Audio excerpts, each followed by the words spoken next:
নমস্কার, স্বাগত জানাই আপনাদেরকে আমাদের এই চ্যানেলে। এখানে আজ একটি বিষয় আমি আপনাদেরকে দেখাবো। মানে এই ভিডিওটি বানাচ্ছি সেই কারণেই।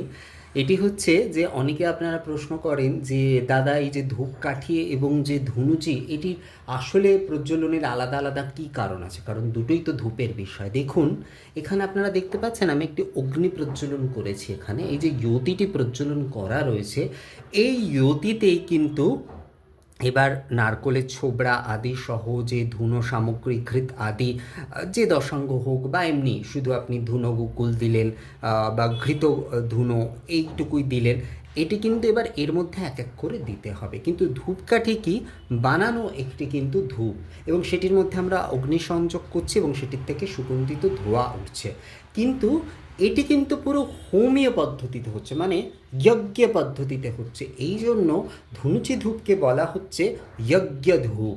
এই জন্য বলা হচ্ছে যজ্ঞ ধূপ, কারণ যেরকম আমরা যজ্ঞ করার সময় আমরা অগ্নি আনায়ন করে অগ্নি প্রজ্বলন করি এবং তার মধ্যে এক এক করে আহুতি আদি সামগ্রী আদি প্রদান করি, কৃত আহুতি আদি দিই, ধনুচি ধূপ প্রজ্বলন বিষয়টিও কিন্তু ঠিক একই রকম।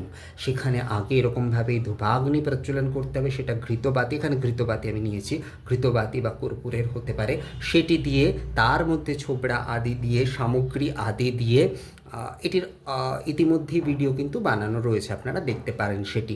এবং তারপরে তার মধ্যে সামগ্রী আদি দিয়ে ঘৃত আদি দিয়ে তারপরে সেটি কিন্তু নিবেদন হবে। অর্থাৎ সেটি কিন্তু কোনো বানানো বিষয় নয়। অর্থাৎ প্রথমে আমি অগ্নি প্রজ্বলন করছি, তার মধ্যে ছোবড়া আদি দিচ্ছি, তার মধ্যে সামগ্রী আদি দিচ্ছি, ঘৃত আদি দিচ্ছি, এবং তারপরে গিয়ে কিন্তু সেটি পূর্ণ ধূপ হচ্ছে। অর্থাৎ ধূপাগ্নির মাধ্যমে প্রজ্বলিত ধূপ, তার থেকে ওই ধূপ শিখা অর্থাৎ ধূম্র রূপে সেটি কিন্তু আমরা পাচ্ছি। এই যে অগ্নি সংযোগ, অর্থাৎ যে ধূপাগ্নি আমরা প্রজ্বলন করছি, সেই ধূপাগ্নির মাধ্যমে সেই ধূপ সামগ্রী ছোবড়া আদির থেকে যে ধূম্র উৎপন্ন হচ্ছে সেটিই কিন্তু হচ্ছে পূর্ণ ধূপ। কিন্তু এখানে কিন্তু এটি বানানো রয়েছে, এটি আমরা শুধু অগ্নিসংযোগ করছি এবং এটির থেকে সুগন্ধিত ধোঁয়া আমরা পাচ্ছি।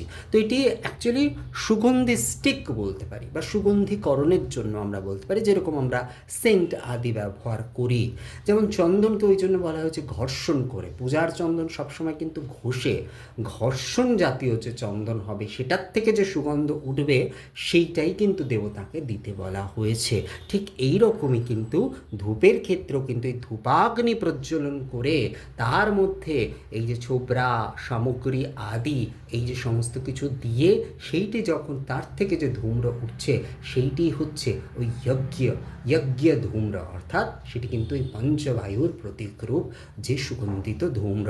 তাই জন্য ধুনুচি ধূপকে বলা হয়েছে যজ্ঞ ধূপ। তো আশা করি যে ধূপকাঠি এবং ধুনুচি ধূপের মধ্যে পার্থক্যটা কি, যজ্ঞ ধূপের মধ্যে পার্থক্যটা কি আপনারা বুঝতে পেরেছেন।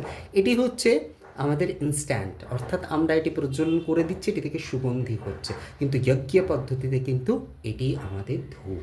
তো আশা করি বিষয়টি আপনারা বুঝতে পেরেছেন। ভিডিওটি কেমন লাগলো আমাকে কমেন্ট করে জানাতে পারেন।